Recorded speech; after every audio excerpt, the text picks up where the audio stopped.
All right, welcome to chapter 27, light. We're going to talk about light from the beginning historically to all kinds of cool things that we can see and demonstrate with light. So first of all, let's talk about what early Greek philosophers thought. They thought you were seeing, because here's your eyeball, okay, there we go, that you saw things because your eye emitted. You were looking at a flower, and if you were looking at a flower, your eye emitted these filaments and they ran into whatever you're looking at, and bing, bing, bing, then you could see. And many times we draw, it's very common for people to draw pictures like, ooh, look, I spied this, and they show that direction. But of course, today we know it's the other way. Light from some object is bounced off an object and makes it into the eye and into the back of the eye, and we sense that. Also, until Newton, light was thought to be a particle. And so again, we think about these things bouncing around, if you want to think, and flying to your eye. And Einstein theorized that light consisted of particles called photons. And the reason for this was because he discovered that there are only what we say are specific quanta of energy. So he was looking at something called the photoelectric effect and figuring out that only certain wavelengths and energy waves of light were able to eject electrons out of their orbitals. So if you have electrons, only certain wavelengths of light were able to kick electrons off out of their shells. And this would kind of indicate that certain wavelengths had certain quantities of energy. And, and that's speaking of which, so today we not only think of light as being waves like that, but we can also sometimes think of light being particles, all right? And those particles we call photons. And when it's convenient, we think of light being like little particles that bounce around and have just enough energy to knock something out of the way. And then sometimes we think of light as a wave because they follow wave formulas sometimes. So it's a very, very interesting little dance between those two concepts. All right. Of course, what's interesting and people like to think about is the speed of light, which is super duper fast, right? And so the first attempt was Galileo, and he tried to measure the time it took for light to travel to a distant mirror, let's say off on a mountain. So he had some guy standing on a mountainside with a mirror, and then try to have light bounce off that mirror and back and time it. And time it with what? Like Galileo had like a sand timer or something, or a water clock, which is water dripping. And what happened, he couldn't measure it. Light is so fast, and with his tools, that wasn't going to work out. But amazingly enough, in 1675, think about how long ago that was, a Danish astronomer named Olaus Rømer did this. He realized as Earth moved away from the side, so as it was traveling, orbiting the sun, as it moved away from Jupiter, and they were studying Io, and they could see Io, and they could measure how long it took Io to orbit. Okay, so it's period.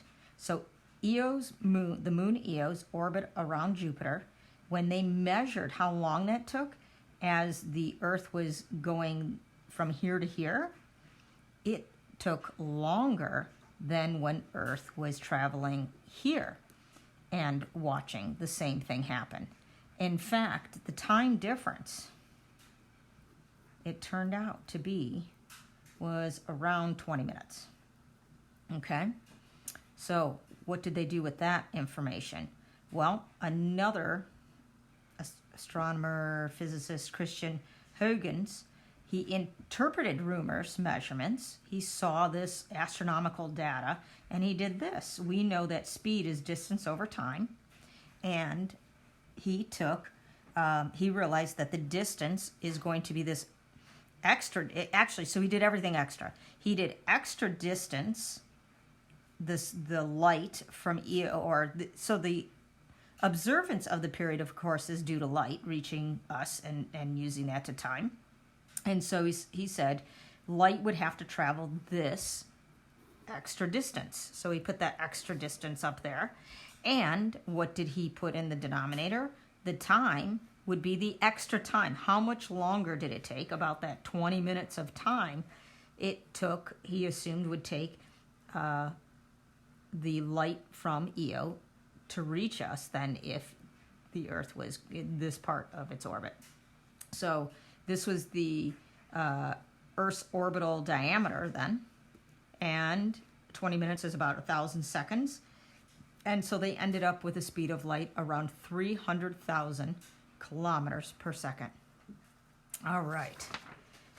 That was in 1675. Albert Michelson, I am not positive, but I think it was the early 1900s. Did it a different way. He had a spinning mirror.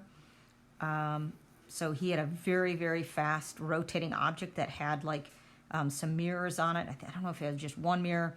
And then he again bounced light on this thing and was able to measure, knowing the period of spin of this and when it would make light flicker and all this craziness from a mountain 35 miles away. He was able to come up with that the speed of light was 299,920,000 meters per second. Guess what? We round that to 3 times 10 to the 8. And that, remember, if you turn the page before, is Christian Huygens. Actually, that's pretty much his estimate, right? But he only had it to 1 significant digit. Here, this is to 3 significant digits. And now we've changed it to meters per second. And this is the common way to write this. We like to write in scientific notation we like the unit meters per second. And this is just way too big to write as a standard number. We don't want to count zeros. All right, but if we did, it would be 3 with 8 zeros. Okay, so that's super duper fast. It's really hard for us to imagine how fast that is. How about this? So light can take 7.5 trips around the sun in 1 second. That's how fast light is. Now, this seems... many people have seen this number before, but it takes 8 minutes for light to travel from the sun to the Earth. And that seems like for some people a long time because people think it should be instantaneous, but you have to realize that the sun is very, very far away. And then it takes 4 years for light to travel from our nearest star, besides the sun. The nearest star is Alpha Centauri, and it takes 4 years for light to travel that distance. So what we often think about when we talk about light is light tells us information. So when we look at Alpha Centauri right now, we see what that star looked like 4 years ago. So in a sense, that's what astronomers say. They're looking back in time as you look out in space, okay, which is a really crazy concept too. Okay, so let's talk about light in terms of being a wave. I know sometimes we consider it a particle, but it's very helpful to also realize its wave properties. I hope that you've seen this before, the electromagnetic spectrum. And that light, we often say, is EMR, standing for electromagnetic radiation. All right, radiation just means it's, again, travels in a wave. All right. And we have this whole big spectrum. Now this spectrum, do you notice something about the waves over here compared to the waves over here? Doesn't this have a long wave over here? And here we can see that wavelength, right, is really, really short. In fact, this is a ridiculous picture, right? This is not to scale. And so, these are really, really teeny, like to the negative, whatever, smaller than nanometers. And these are in meters long over here.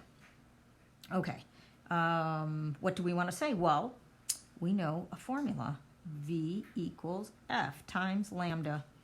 Well, didn't we just determine that this is constant, at least in a certain medium? So if we're talking about in air or in a vacuum, it's around 3 times 10 to the 8, right? 3 times 10 to the 8 meters per second. So if this is a constant, what happens if you have a bigger wavelength, like over here? What has to be the frequency? If this is big, this has to be small. So these things have a, you could say small frequency, but usually we say low frequency. So radio waves have a low frequency and long wavelength, and things like gamma rays have a short wavelength, all right, and they have a high frequency. Think about why they'd have a high frequency. Lots of little waves can pass by every second. Remember, frequency has the unit hertz, which is waves per second. Okay, now in this whole scheme, I'll change colors so you can see a little better. This little sliver right in here, that is what your eye is sensitive to. And when we say your eye is sensitive from this wavelength to this wavelength, or this frequency to this frequency, we say it's visible to your eye. Now, insects and other things can see beyond this, but this is what humans, just like our hearing, right? Certain animals and, you know, different creatures can hear higher frequencies than we can hear, and maybe lower frequencies. The same thing true is with light.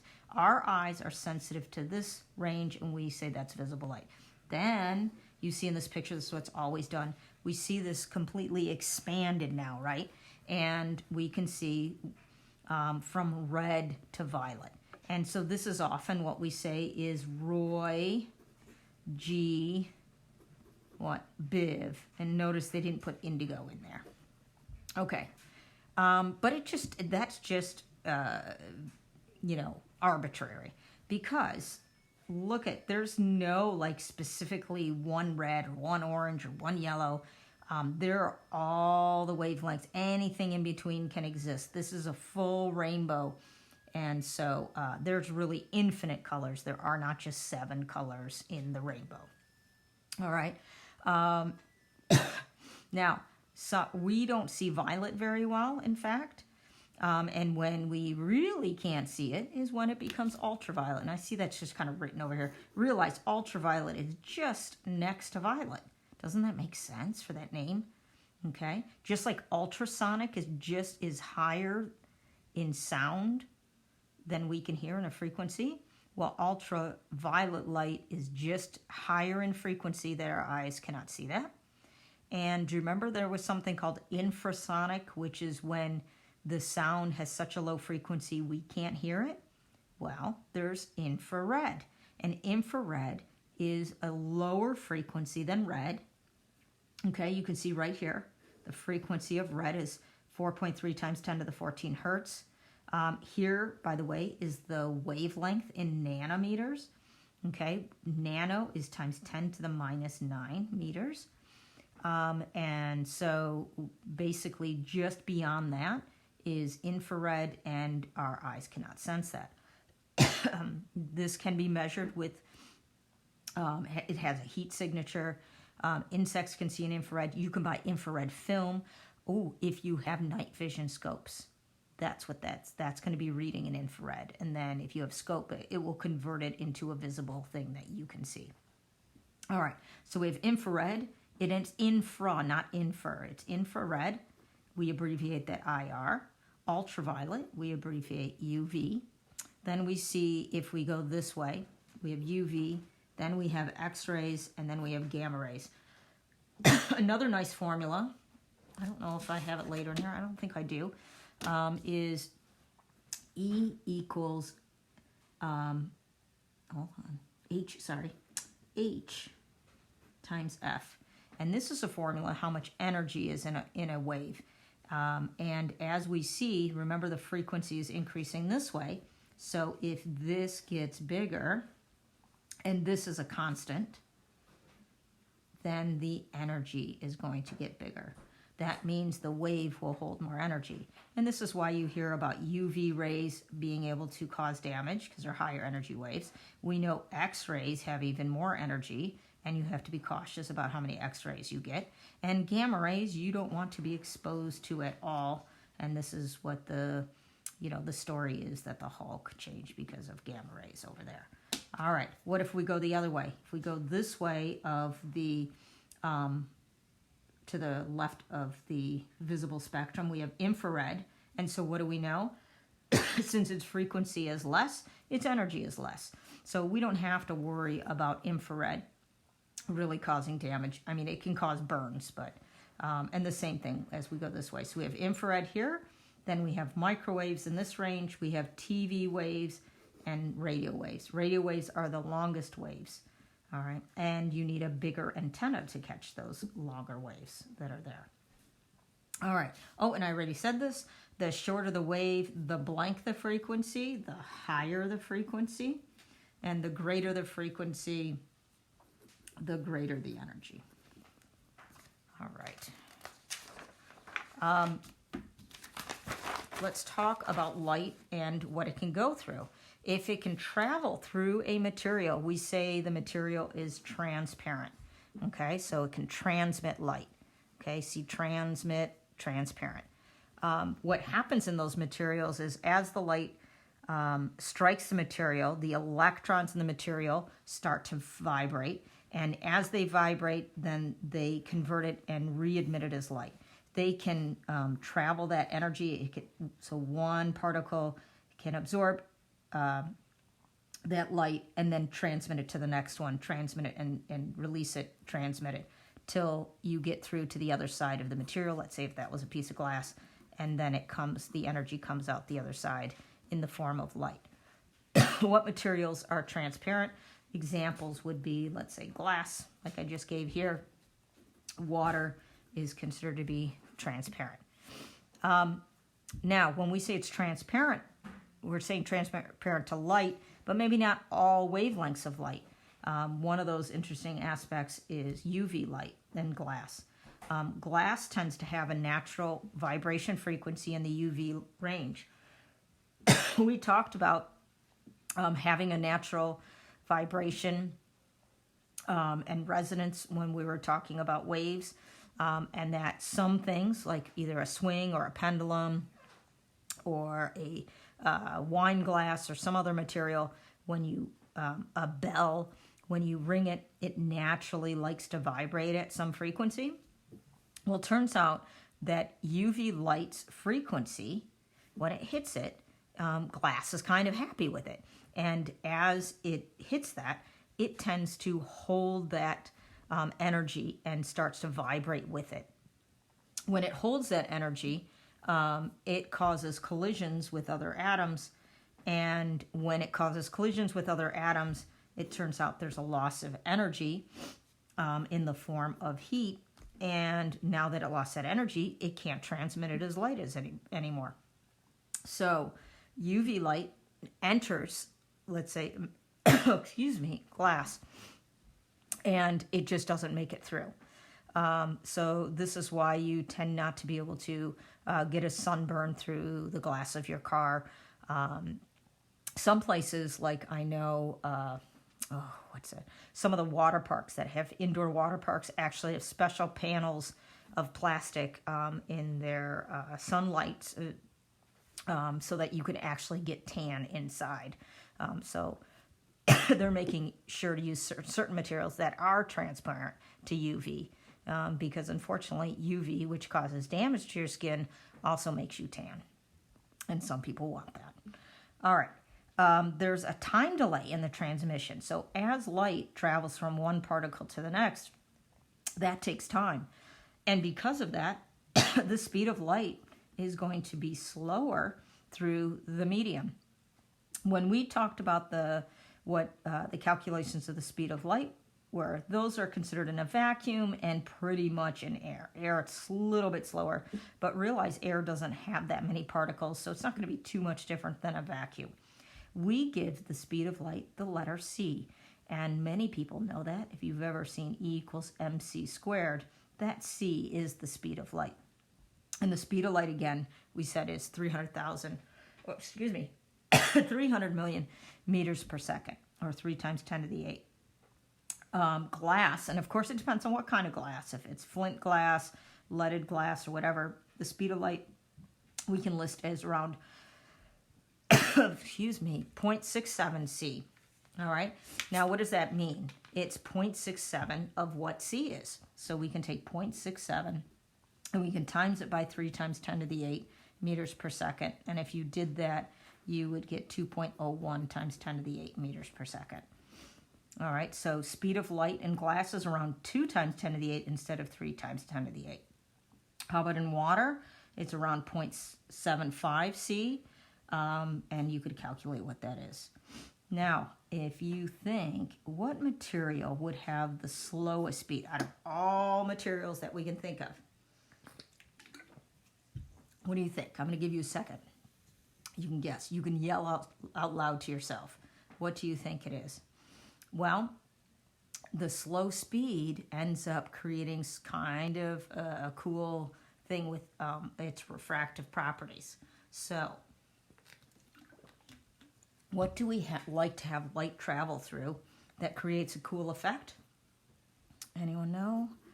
It's a diamond. Diamond has,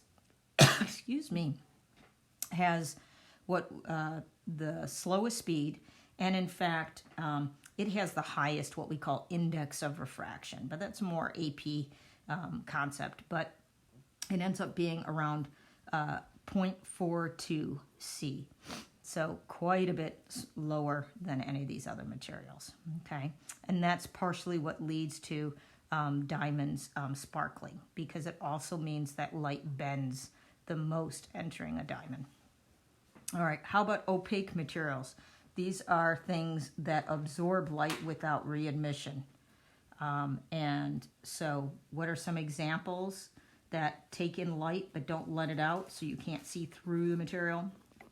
We could say wood, we could say stone, we could say all of these things absorb light, so they don't transmit like we saw up here. What happens with metals?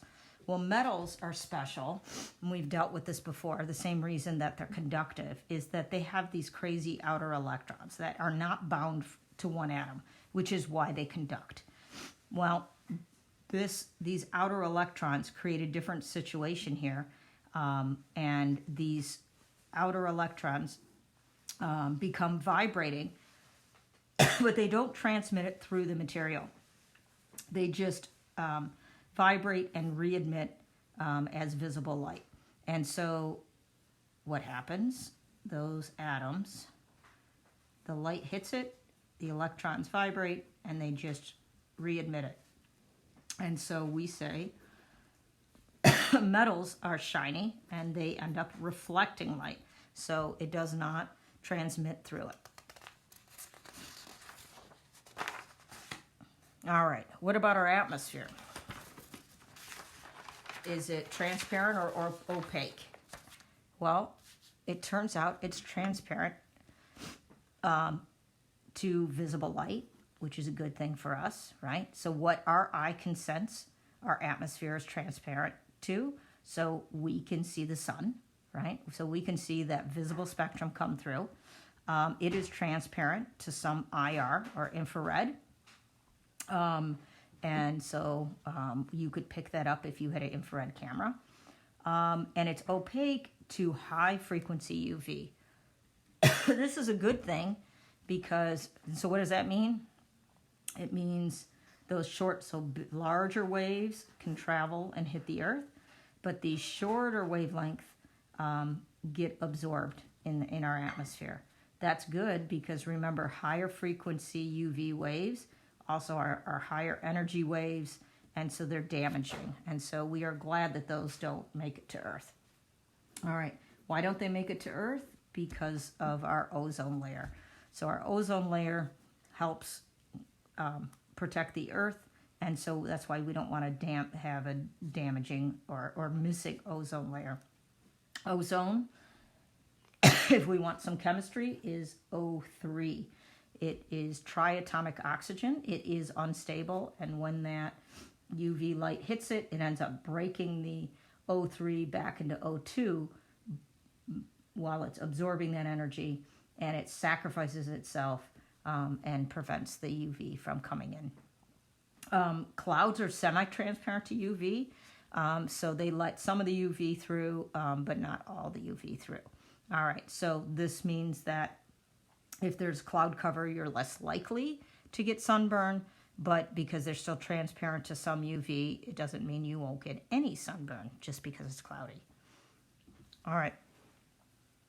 Many times when we talk about light, we talk about the ray model of light, and so and the whole point of that is just that light travels in straight lines called rays. And there's three things that can happen, and we've kind of seen this already. The rays of light either are going to be absorbed by a material, they're going to be so this would be like a rock. They're going to be reflected by a material, like we see with metal. And then they can also be refracted. Refracted is when it travels through a material and it has to go slower through a material or faster, and it ends up getting bent. All right, so as we travel, so here we have a ray, it travels through it, it can end up bending as it goes through, and then it can bend back as it comes out the other side. All right, how about shadows? So what's happening with a shadow? First of all, how can you get a good shadow? Good shadows can be made by if you have a small light source that's close by. So if you have a flashlight and we shine on something and you have some object that's blocking it, we can get a good shadow from that. We can also make a shadow from a large source, a crisp one, but it has to be really far away. So we can still get a good shadow from something like the sun, but that's only because the sun is really far away. There's two areas in a shadow. One is called the umbra, and that is the complete shadow. And then we have something called a penumbra, and that's a partial shadow. And that is best seen in these two pictures below. So I'm trying to make sure you can see these. Okay. All right. Let's look at this picture first, just I think it's a little crisper to see. So if we have this big ball of sun, we can see that if it is shining, okay, then here, we can pick two parts. Let's say right here, the light right here, this is giving off light in all directions, right? And so some of that light goes all over like this. And when it goes like this, we can see as it hits the earth here that it can't make it past this, right? So it's going to create a shadow from here to here. This light right here, right, makes a shadow like this. Now, what about light from the other side of the sun? Do you see that it would be flying like this? And when it hits the earth, it is absorbed and it can't get through, and it leaves a shadow like this. Now, if you see here, some light from this side of the sun can make it over here, and some light from this side of the sun can make it here. So these are, again, our penumbra, which is a partial shadow. So not all the light from the sun can reach those regions. But if you look, no sunlight reaches in this area right here called an umbra. All right. And this leads to eclipses. So depending on what is blocking, if we have a solar eclipse, that is when from Earth view, the sun is blocked. And who's getting in the way is the moon. Now, the moon isn't very big, and so the area of complete eclipse requires us to be in the umbra, and that's a really small area. So only a small part of the Earth will see that solar eclipse at one time. All right. Now you can see in these areas it's larger is the penumbra, and so you can get a partial eclipse on the Earth in those areas when this alignment occurs. All right. So people get really confused with a solar eclipse. A solar eclipse happens because the moon is creating a shadow on Earth. So solar eclipse is the sun is eclipsed. All right. And what's eclipsing it is the moon. A lunar eclipse is when the moon is eclipsed. That means we can't see the moon. So if we can't see the moon, it's because the Earth's shadow is blocking the moon. So as the moon moves into our own shadow, then we can't see it, and it is dark. Okay? And that would be a lunar eclipse. All right, the last cool thing here to talk about is polarization. Now, remember, light is pretty much considered transverse wave. It is weird. It actually is it's electromagnetic. So there is an oscillation of electricity as well as magnetic wave, but it's complicated. But basically, let's think of light traveling like this, okay, as a transverse wave. All right, now it doesn't just come out like this. It comes out in all directions. So this one is flat on my paper like this. Imagine it's also giving light that's going into the page. And it's giving it at an angle, all kinds of angles. So some light, right, is dancing like this. Some light is dancing like this. Some light is dancing at an angle. Okay, it's all over the place. So many times, so here's an example of a picture that's just showing, right, some is up and down, some is left and right, and at angles. Now, there are special materials. Well, let's first talk about what happens when light bounces off a flat surface that's shiny. Glass, water on roads, water or roads. If this bounces and it's going in all directions, it turns out when it bounces, it gets partially polarized. Instead of it going in all these, wacky directions of transverse waves, it will oscillate parallel to that surface it bounced off of. So if that surface is going this way, this wave now is only going like this. Okay? Now, how can we help not see this? We don't like normally, that's considered glare. When light bounces off a surface and then makes it to your eye, it's often very hard to see things. If you are a fisherman or on the water a lot, and this happens, we don't like to, so we have sunlight reaching our eyes straight from the sun, but we also have light bouncing off of surfaces. It's almost like that's a mirror, right? And it's really annoying. So we can use what's many times called a polarizing filter, although it's not really a true filter, and it's a little beyond this lecture today.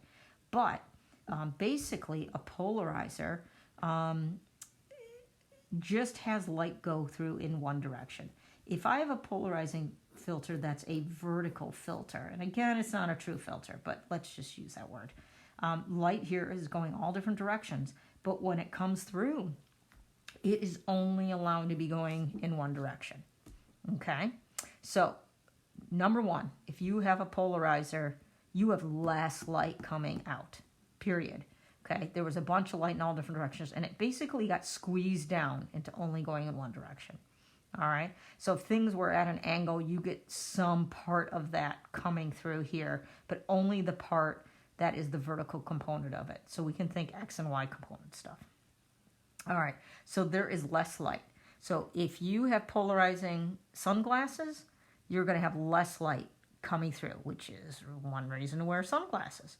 But the other reason to have these polarizing lenses, which are more expensive than regular sunglasses, is that they have vertical polarizers. So why do you want vertical? So it goes like that. Well, what happens? Here you have this light that bounced off, let's say, water, and it was going to give you a big glare. In fact, that glare would prevent you to see the fish that's floating in the water that you were fishing for. You couldn't see him because you got all this light glare. Well, this light glare can't get through there. If this is completely horizontal and this is completely vertical, how much vertical is there? Is this? None. So that light is not going to get through. So what's the only light that's going to get through? Is straight from the sun, and not all of that gets through. So you have reduced light, and you get to filter out or block out that glare. Now, if you don't have that glare, you can actually see the light that came from the fish and makes it to your eyes. So that's one reason to wear them. So in other places off snow, so if you're a skier, polarizing glasses are really good. If you are driving a lot, polarizers can help. So they're pretty cool. Now, if you want to play with polarizers, and again, polarized sunglasses are usually over $100, you can get yourself a cheap pair. If you go watch a 3D movie, they give you polarized glasses. Now, what you can do is next time, don't return those, keep those. It was your $5 souvenir, and take those home and rip the lenses out, and then you can play with them. Now, if you just lay them as they were like this and put them on top of each other, you would just have one like this and one like this, and it's not going to really, and you look through it, make it a little bit darker maybe, but not much. What do you think is going to happen if you take one like this and lay the other one like this? Do you know what you're going to see through that? Nothing, because you had kind of all the X and all the Y, and they kind of get canceled out. And so no light will be traveling through that. And if you have a second pair, if you go on a date and you have to take 2 pairs of these, and if you have 3 lenses, you can do some really crazy things. You can lay 3 lenses on top of it. If you put another one on top of that, and change some angles and set it on some paper where you could do some reading, some pretty cool effects happen with that. So why don't you check that out?